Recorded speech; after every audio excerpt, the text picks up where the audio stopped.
And peace to you. Thank you for joining me here on Mental Health and Scriptures and the I'm Barabbas podcast. I took a couple days off to figure out exactly what I wanted to pick up on after the study in the Gospel of John and then looking at Shavuot last weekend. I hope you had a great weekend just going into church or whatever you do for Day of Pentecost. Hopefully, if you listen to Friday's message, the study, you had a little bit more of a deeper meaning as to what the holiday and the celebration is about. And so hopefully able to reflect, as I did, on the power of God's spirit and the power of him giving his words to us, his communication to us, and just the ability to be able to communicate with our God is such a great thing. So I know I really rejoiced and thinking about those things and being thankful and worshiping and that kind of thing with that mindset in my head. So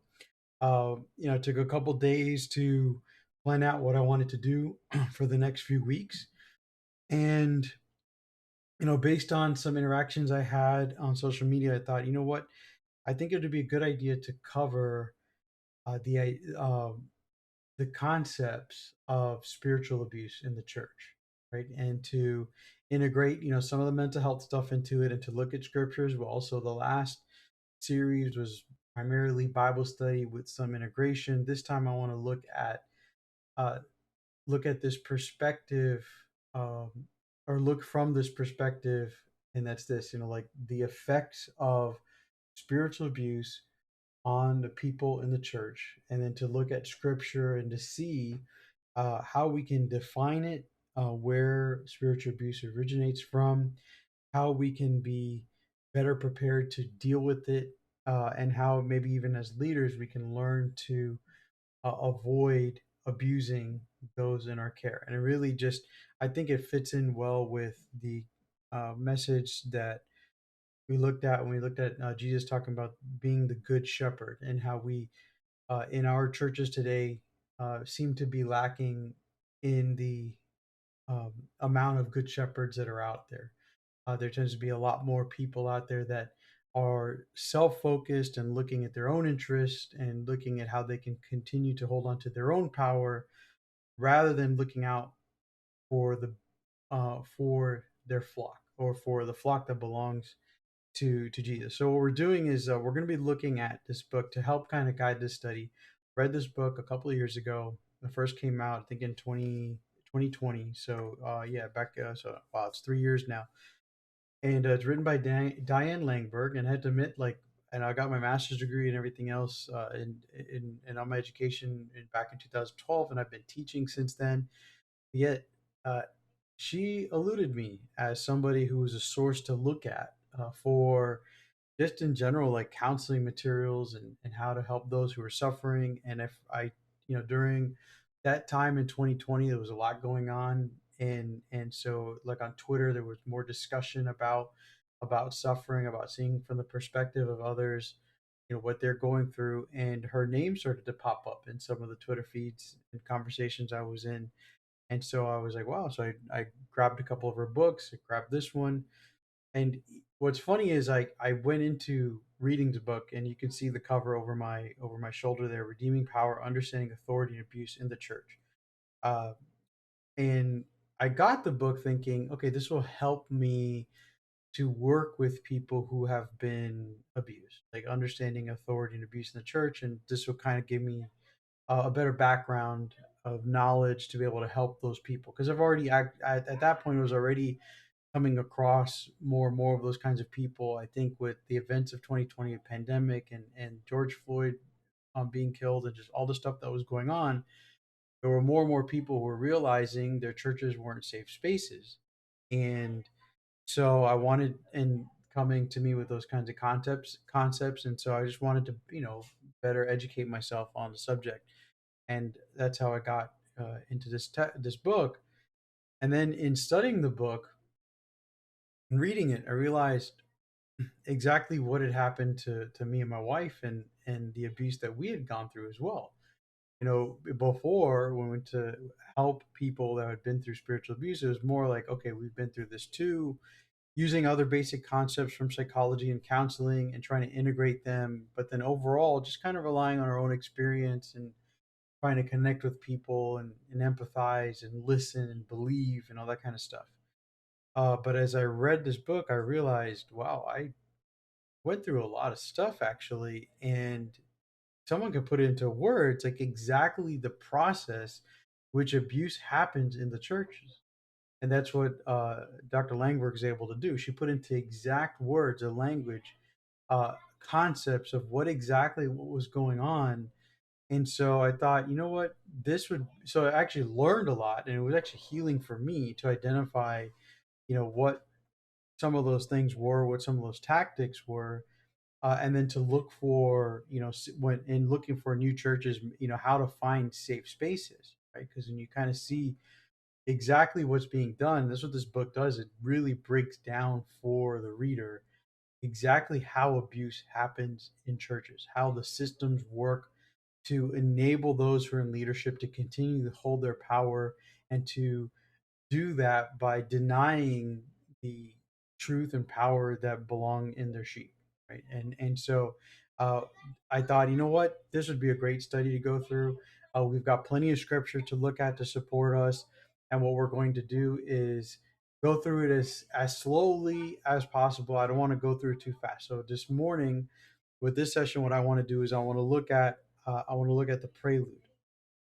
Um, so what we have is a first statement, quote by Dr. Langberg that I wanted to include here. And I call her Dr. Langberg. Yeah, she's Dr. Langberg. I know she doesn't herself. She doesn't like to really put that out there, but that's her title. That's what she's earned. So I'm going to call her that. So she states early on. You can see the citations from page in the 1x Roman numeral 1x or 9. That's because it's from the prelude, and it's all we're going to cover today. So I don't know how long I'm going to be on this morning, but it says, she wrote, I decided by God's grace to listen to the unbelieved and disenfranchised. Doing so has changed me and shaped my life. So she starts off the book, like she does with other books. Her other seminal, I think her like probably her greatest work, her greatest known work, is Suffering in the Heart of God, and that book was written in 2015. So like I said, I graduated in 2012, and a lot of my CEUs, continuing education units, I would do with the APA. I wouldn't do in like Christian circles. So it makes, I was thinking about why I never read these books, and it's kind of why. But that's another great book to read, Suffering and the Heart of God. Suffering in the Heart of God. Excuse me as I look away. That's a great book, and that one they really get into. She really gets into her history and all the things that she's been through, and all the things that she's seen. Uh, and just as a quick way to look at it here, she says in the book that she's listened to voices from Auschwitz, Rwanda, South Africa, Congo, Cambodia, visiting death camps, seeing churches full of bones, places of unspeakable poverty, victims of violent rape, and the killing fields where human beings were destroyed just because they were who God created them to be. And she entered into the field at a time, if I remember, she writes decades ago. If I remember, it's like back in the 70s. Uh, when she graduated, there wasn't a lot of research, there wasn't a lot of talk about these kinds of victims. The Holocaust, that happened in the 30s and late 30s and 40s, World War II, and you had after that event, you had more people come forward talk about the atrocities that occur and the events that happen when you are victimized in that way, right? Not that it wasn't happening; it's just as more voices came out. I remember learning about Viktor Frankl and his contributions to psychology in general. That's really what we're looking at is the contributions to psychology. The church has been aware of these things. Now the church's history of helping and counseling, it varies, right? Some churches, some places were extremely helpful in helping people overcome, not overcome, but just process and deal with these types of events, and others were not great at it. When it comes to psychology, it wasn't really until after the Holocaust. And if you see the time leading up to the Holocaust, like even with someone like Ivan Pavlov, he writes in his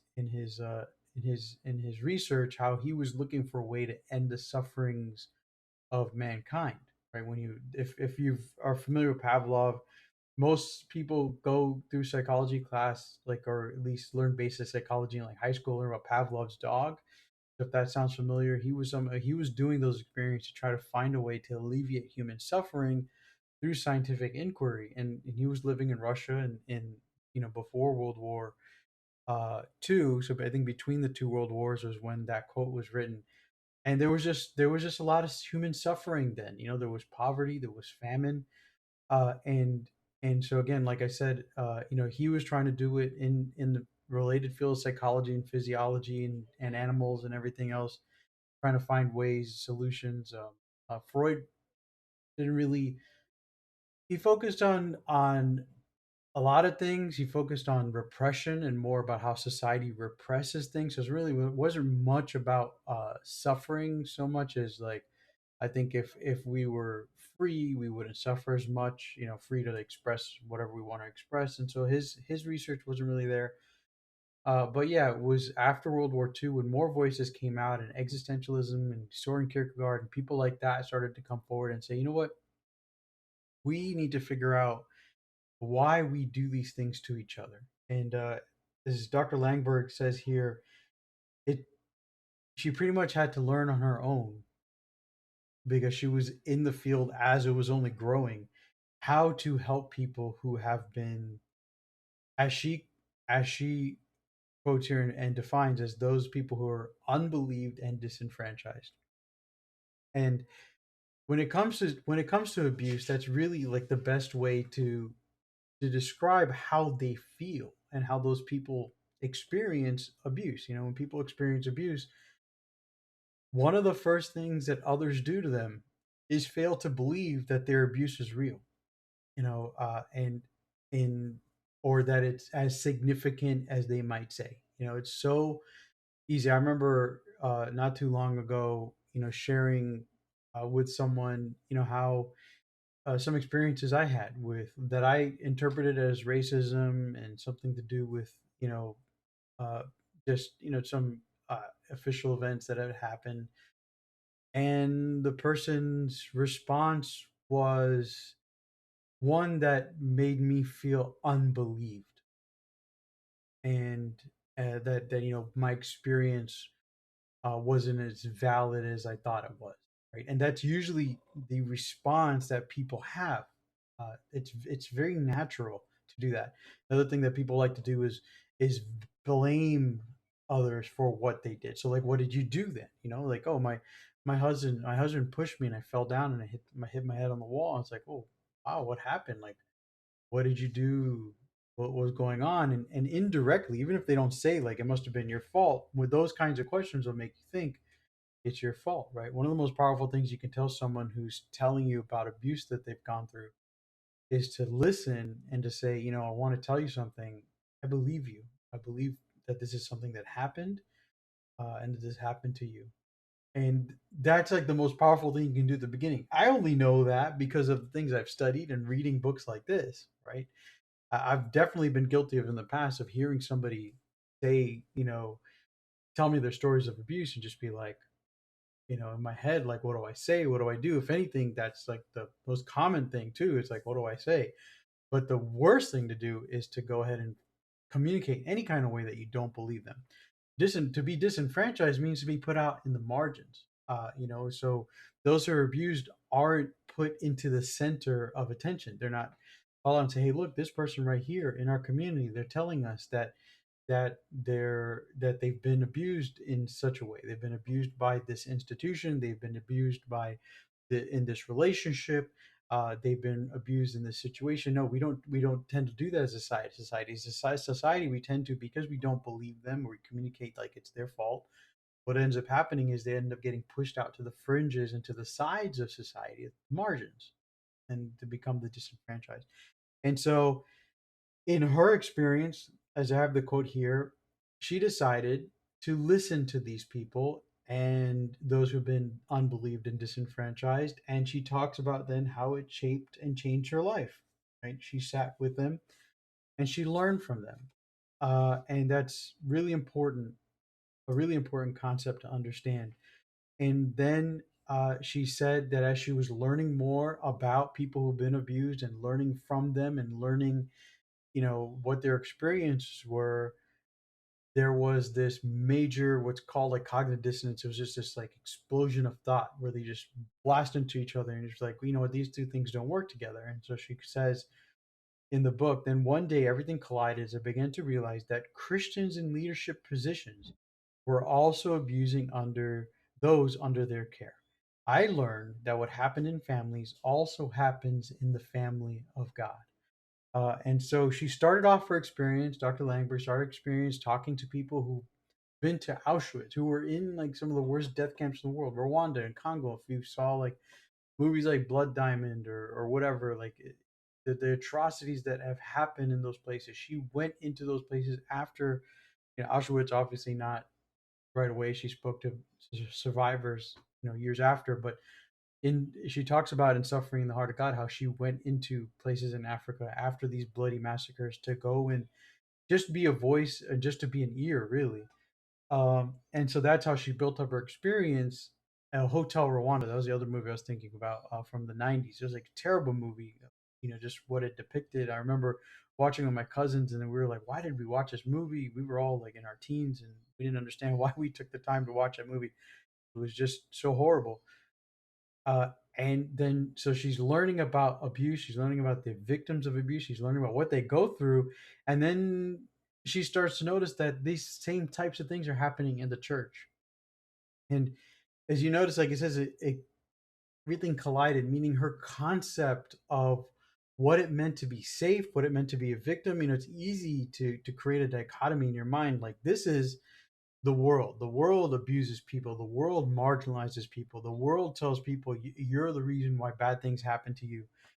It doesn't happen in the church. The church is a safe place, right? That's kind of the idea there. But at some point, you realize, well, no, the church is doing the same thing. Christians in leadership are doing the same thing. Christians in leadership, she was talking about specifically about sexual abuse as well.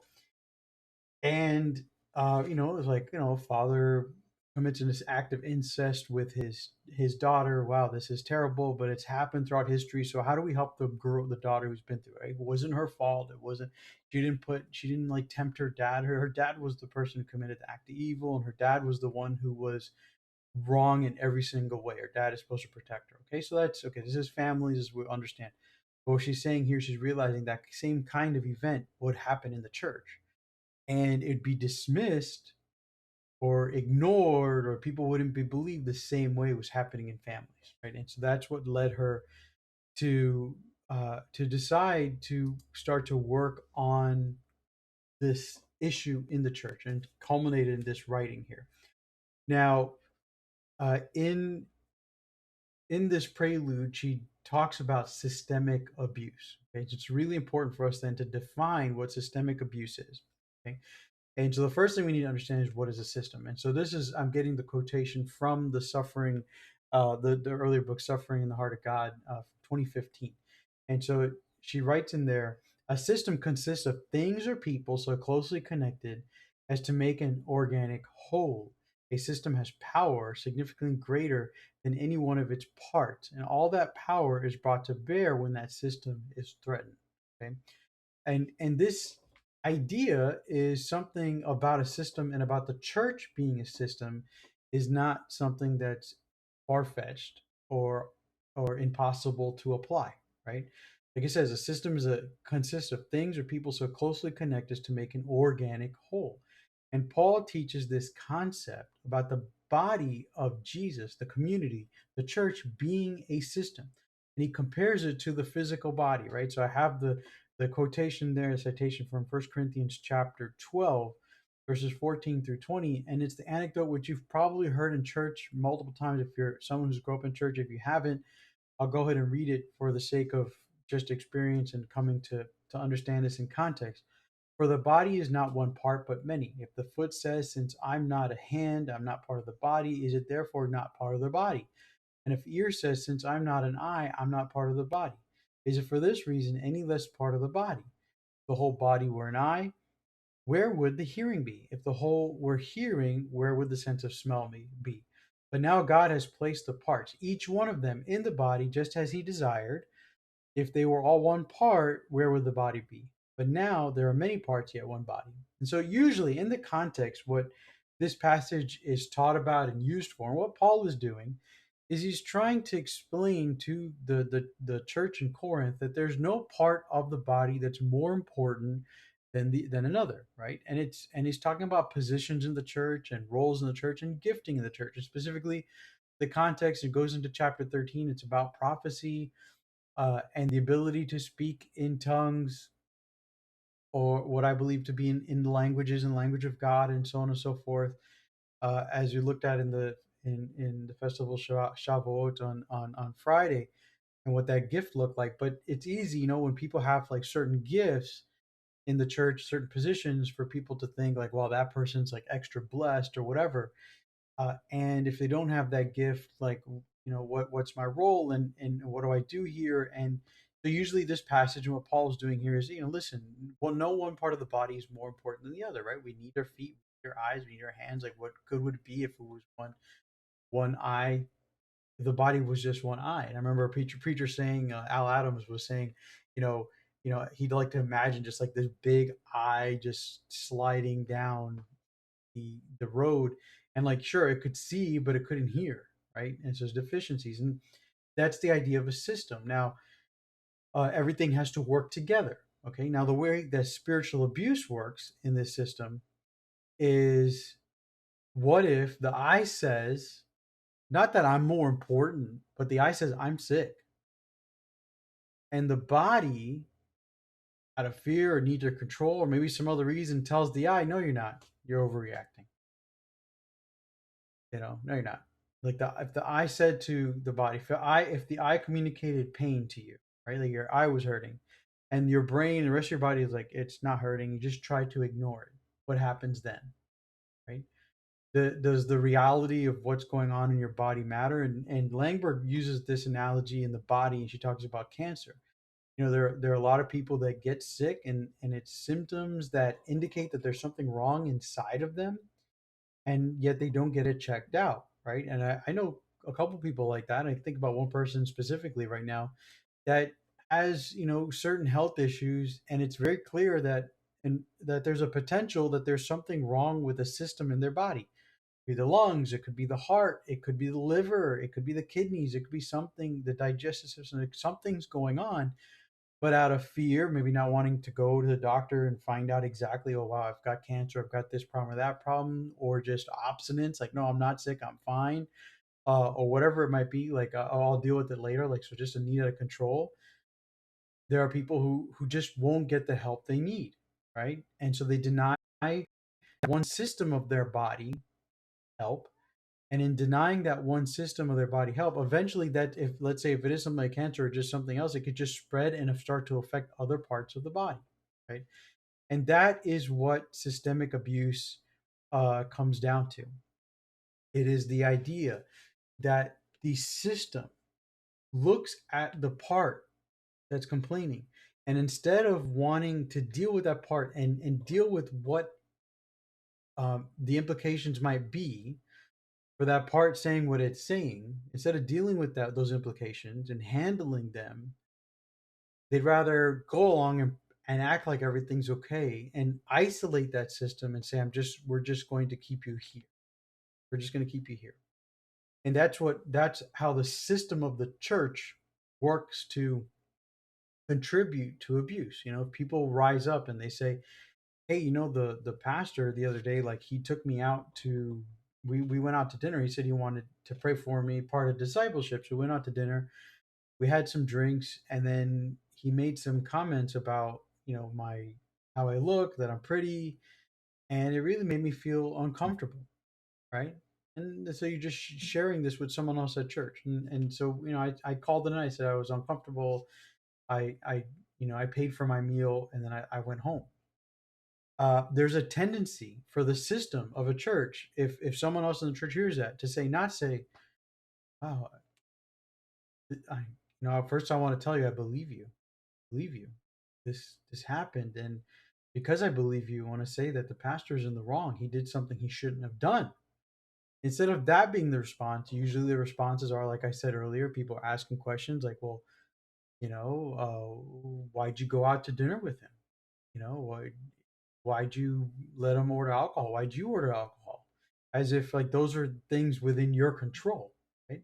They asked, did you order alcohol? Like asking basically, did you drink also? And were you maybe being flirtatious? And there's always these types of questions start to come out that indicate, or they're kind of probing, what hand did you have to play in something he did? He shouldn't do that, right? The invitation to dinner, the drink, ordering a drink, and then making flirtatious comments. This person who's a pastor, this is a person who's in a church, even if he's single and she's single, not something he should do because he has authority and power as a leader in the church, and so that's not a boundary he should ever cross, right? And we'll talk about power when we look at chapter 1 tomorrow. But that's where the line was crossed. That's where the mistake was made, doing this and crossing boundaries, and it had to do with the pastor using his authority to have this meeting where he wanted it to be. That's where the abuse took place, right? Uh, and even because even in that situation, like the person who was invited may not be able to say no. And so the way the system works is, right, the system hears about it. Someone within the system or within the body hears about it, and their response is not to say, hey, we need to hold the pastor account, we need to hold the eye accountable here, we need to hold the heart accountable, whatever the part of the body, we need to get this checked out, we need to find out what's going on, we need to investigate, we need to make sure that this isn't a pattern that's going to continue and harm the entire body, or has already been happening, right? The the trend is to protect the system, to say, hey, listen, you, the piece that's having the problem, there's something that you did to contribute to this, so you need to stop what you're doing. You need to stop talking about it because it's gossip, and boom, the system shuts down that one part of the body and protects itself. And that's what's going to go on. That's how abuse happens. That's how systemic abuse happens. What else does she talk about in the prelude? Where she shares what I counted to be six different prayers that she has for those who read this book. And I share in this idea, and so I wanted to share them with you because this is what I want also. Okay. So her six prayers. First, number one, understand how power is often twisted and manipulated. The example I just gave you is an example of that. And so one of the prayers I have for you, anybody watching this next series, is to come to an understanding how power is used as that way. In that way, it's often twisted and manipulated. Number two, learn from the Good Shepherd how to care for the sheep he loves. Third prayer is to understand how power is abused so that those who have been abandoned by Christianity and its broken systems of power can both be protected and defended. Eventually, what happens in the system is the system protects the system itself. Those people that are marginalized and disenfranchised and not believed, those parts of the system, they're kicked out to the side, and the power of that system is then used to have them abandoned. I I didn't realize that until I read all this and realized, it's very possible that as you leave one church to the other, that the leadership, because of abuse, especially spiritual abuse, like I say, you leave one church for another because of spiritual abuse, it's very possible and highly likely that these leaders, they do communicate with each other. It's like, oh, hey, listen, because you tell them, right? Oh, I used to go to X and X church over there. We left, and they're like, oh, I know who that is, and they give them a call and say, hey, why did this person leave? And so the system again is trying to protect himself because these leaders, they're all at the top, and they're talking to each other. As much as you might think that they don't really see each other, they don't know each other, they see each other, they communicate, they go to these meetings together. There's local conferences and stuff, there's associations they're parts of, and so even if they're denominationally not connected, they might be connected. And so that's how that power is abused that way, and then you end up getting abandoned. You go to a new church, you think, okay, this is a new opportunity. Then you start to feel that same like isolation. You're not really getting opportunities to meet people or get involved with any kind of ministry. And then you realize what's going on. It's at the top, and they've conspired to work together in that way. Number four, those in power understand that the kinds of power that exist, and they learn how to use it wisely. That's a great prayer, and that's something I really hope for. That if you're someone who is in power, that you would learn how that power works.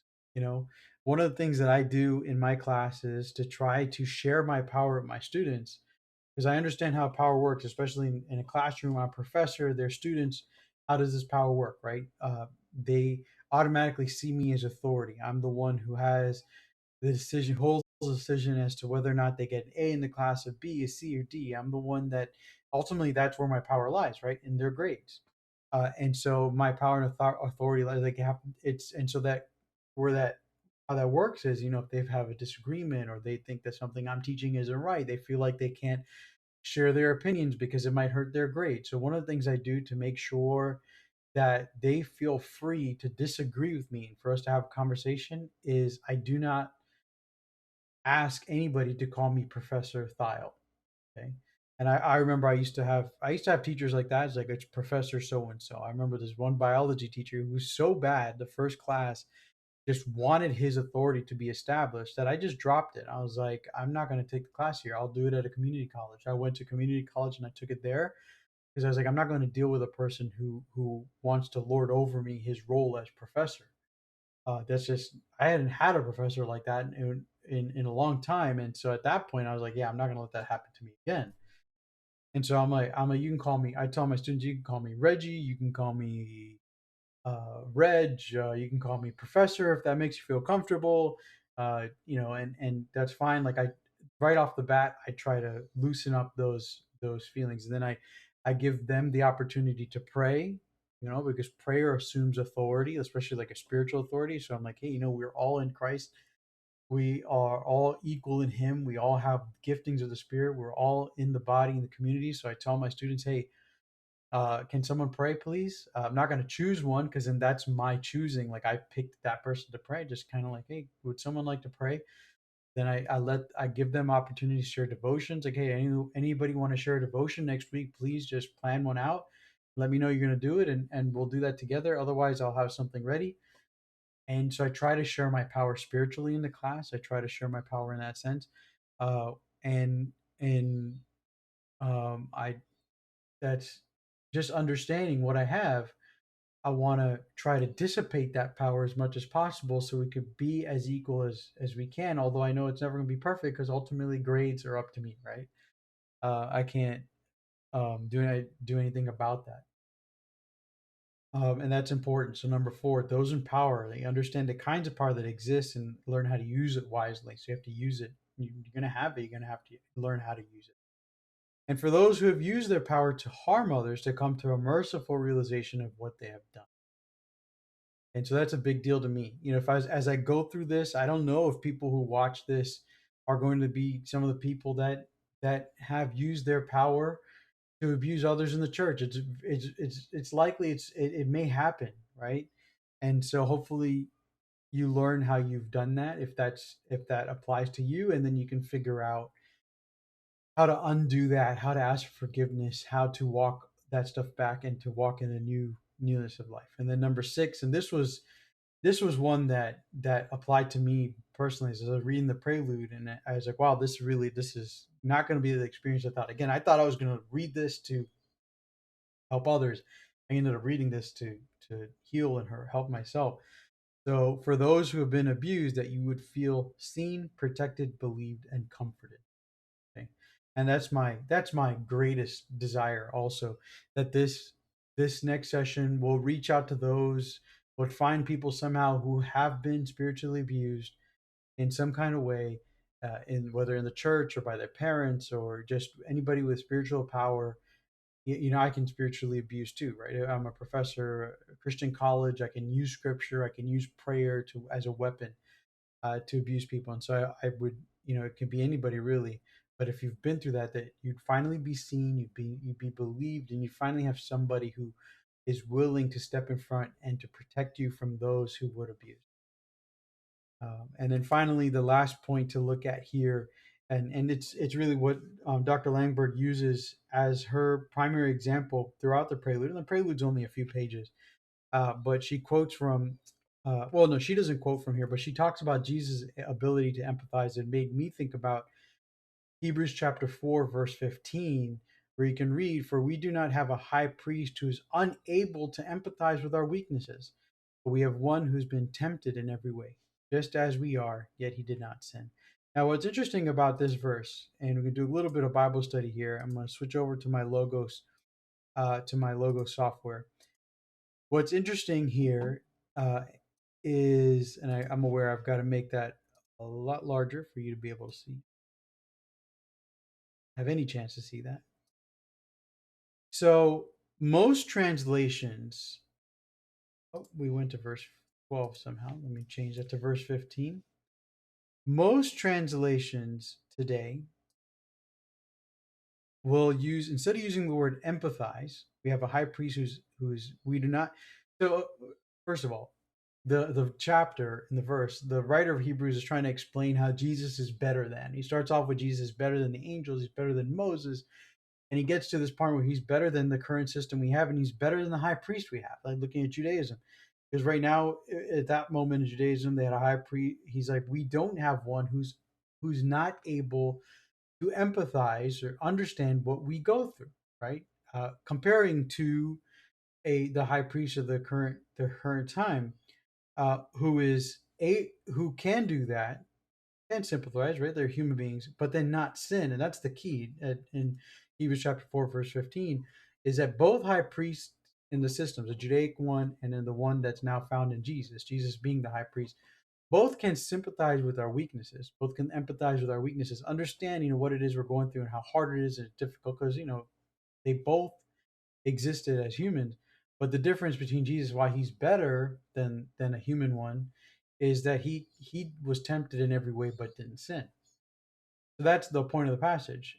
And what I want to talk about though was this idea of empathy, and that's what the prelude really comes down to is the ability to empathize. And there were some voices not too long ago out there from like Christian seminaries and stuff like that, Bible schools kind of places, that were teaching this evil idea that empathy was sinful. And yet it says that Jesus did not sin. And the NIV chooses to translate the word sympathize into empathy for a reason. If we look at some of the other translations, right? So this is a comparison of scripture side by side. And you can see like the first one here is the Christian Standard Version. They use the word sympathize. The ESV uses sympathize. The Holman uses sympathize, right? The NASB the NASB 95 uses sympathize. The NIV was the first one that uses empathize instead of sympathize. The Darby Bible, sympathize, that's a one that's closely tied into like the Brethren movement, the Darby Bible. That's why I put that in there. The KJV 1990. Now look at this. This is different. The KJV 1990 does not use sympathize or empathize. They use a concept. For we have not an high priest which cannot be touched with the feeling of our infirmities, but was in all points tempted like we are, yet without sin. Interesting, right? The KJV. It actually closely reflects the original KJV, which says, "For we have not an high priest which cannot be touched with the feeling of infirmities," right? So very similar. The New King James was the first one or not first one, but changed to sympathize there. So what's the point of all that? Because some would say, well, Jesus sympathized, but he didn't empathize. You see, the complete Jewish Bible uses the word empathize too. And like I said, there were those who claimed that empathy was sin. Now we have to look at the Greek. Now, if I show you my exegetical guide here, um, and I'll blow this up for you so you can see a little better. The um, the Greek here is this word here, which I can't pronounce because, like I said, I didn't like study Greek formally as a language. I said that before. My wife could do it, but I can't. But you can see what it looks like with English lettering. It says sympathesi, and it's obvious that it would be sympathy, right? but but words change meaning over time, and sometimes words will, to be simplified, especially in English, will split into two. And so if we look at this word study here, uh, the word is used twice in the New Testament in the Greek. It's only used a couple times. It says to sympathize with, right? So just more of this study. Now, we look at the actual definition of what it means. This is where it's key. The Greek word, sympatheia, where we get sympathize from, okay? It means to sympathize with, to be compassionate, have compassion on. And look at this: to experience sorrow with, console, to feel sympathy, to pity, to have compassion. So now, if you look up the differences between sympathy and empathy in English language, and look at if you just Google it, right, you can see it out there.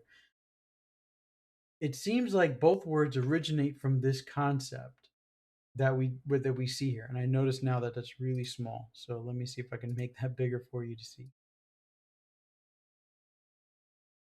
Yeah, that should be better. So there was a splitting of this word into sympathy and empathy. And sympathy today, especially in psychology and in what we teach to our classes, we're doing counseling, which makes me crazy. Why someone would call empathy sinful, because it's one of the main tools we have in counseling. Sympathy is considered to be pity, feeling sorry for somebody without compassion. Okay, now you might care about somebody, but compassion means to move to action, right? So you can look at a poor person, a homeless person on the street, have sympathy for them, like pity, like wow, I can't believe a person's like that. It's so hot outside, it's terrible. But unless you're moved to do something and you do something, you're not showing compassion. To show compassion means to move towards action out of love. Okay. Uh, and so we can be sympathetic all the time. We can see the struggles and pains of other people and say, "Wow, I'm sympathetic. I feel sorry for you." But as a counselor, we tell our students, like, never just say, "I feel sorry for you." It's good. It works for some people in some situations to just be able to communicate that. But for the person who is trying to help somebody through that, it's not good enough to have sympathy. Just not. If you're trying to help someone, you need to go beyond that, and that's where we see it says to be compassion, to have compassion with, to experience sorrow, to console.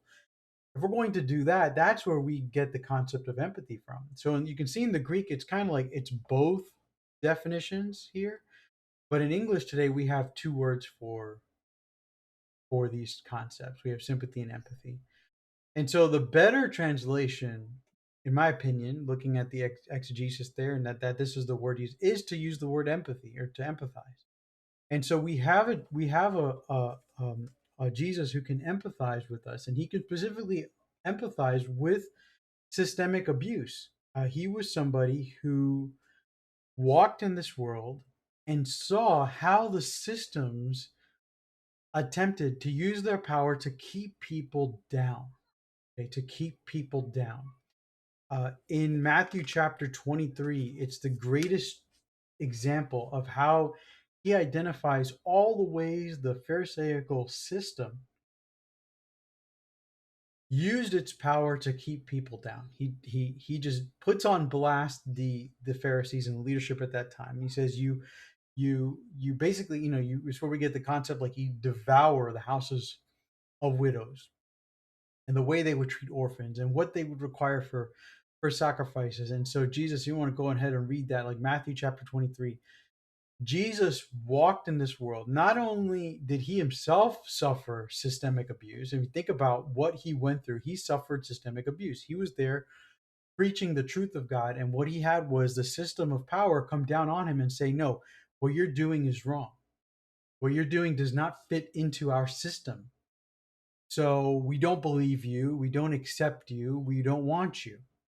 Right? So he himself, a victim of systemic abuse and religious abuse. And ultimately he was crucified for that, and for what he was teaching. And so and he also understood what it meant to see other people being abused and to stand up for them, and then to be attacked for it. when he would heal people, and I think about how we covered the person who was born blind in John chapter 9. He was attacked for healing this man who was born blind. He was doing something that he should be doing, and he was attacked for it. The man who was born blind was kicked out of the community for that, for being healed and standing up for and saying, this guy, like, I don't know who he was, but I know if he healed me, he's got to be the son of God. Like, he stood up for him. He too was excommunicated, put out of the community.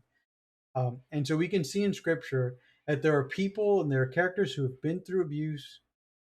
There's Jesus who can see our abuse. And ultimately, we talked about this when he said, I am the good shepherd. He came to heal, not heal us, but to recall his sheep who have been suffering abuse at the hands of abusers.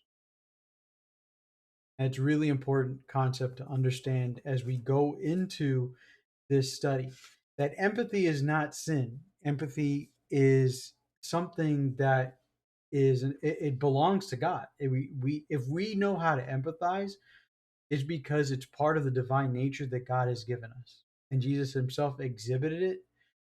And Jesus Himself can empathize with us, and it's really important for those of us who have been abused to understand we're not alone. We're not alone in this.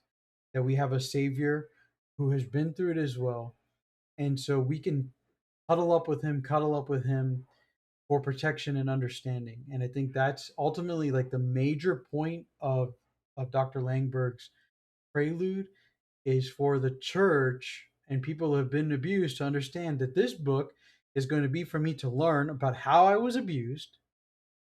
This book is going to be for those who have abused to learn how they've been abusing people. But ultimately, it's going to be for those who've been abused to understand that the one that they follow is not like the people that they've been following, that he's different, that he is God, and that he is special, and that he's there to protect us, and that he's there to keep us well, and to help us grow. And he seeks good for us. And that if we have suffered abuse, it's because of the works of evil men that do have a chance and opportunity to repent, because God is gracious and merciful. So hopefully all of that makes sense. And like I said, tomorrow we will start with chapter 1, and chapter 1 is about power and defining power. And so we'll be looking at some passages in Genesis chapter 1, and specifically how God created us and what He endowed us with, and the power that He endowed us with. So if you want to be prepared for that, go ahead and read Genesis chapter 1. And so we will be streaming tomorrow, and looking at that tomorrow at 11 a.m. Tonight, this evening, we, if you notice, I did change the schedule to reflect a earlier time for the gaming stream. That'll be at 4:30 instead. So we will jump on there. And I don't know if my partner will join me. She's been a little sick, under weather recently, but if not, I will make sure that I get on there and do a little something for those who enjoy the gaming. Okay, and appreciate your time and your attention. If there's any comments, thoughts, whatever, please reach out to me. DM me. My social media pages are available. Facebook Messenger now. I've kind of worked through that and deleted all those spam messages. It's a little easier for me now to communicate to people if they're there, because I understand there's some people that prefer to use that. Also, you have Instagram, Twitter, if you need it, is there. TikTok, I don't know. It's all there. So however you want to reach out to me, and all those links are available at my website, thiolthoughts.com. You'll see in the upper right hand corner of any page the social media links, or you can see the links also here on the Twitch page at Mental Health and Scriptures. Thank you again for watching, and God bless.